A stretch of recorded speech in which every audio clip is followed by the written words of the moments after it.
So yun, kakatapos ko lang sinet up si Oscar mga idol.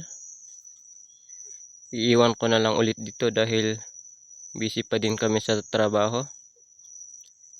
Babalikan ko na lang siya ulit mamayang alas 12 mga idol.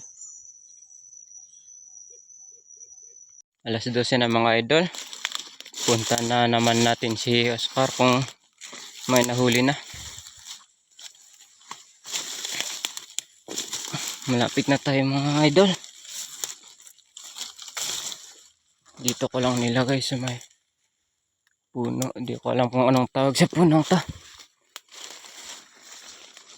Yun mga idol. Nakaisa na naman si Oscar. Yan mga idol. Ito yung nahuli mga idol. Hindi ko alam kung babae ba o lalaki.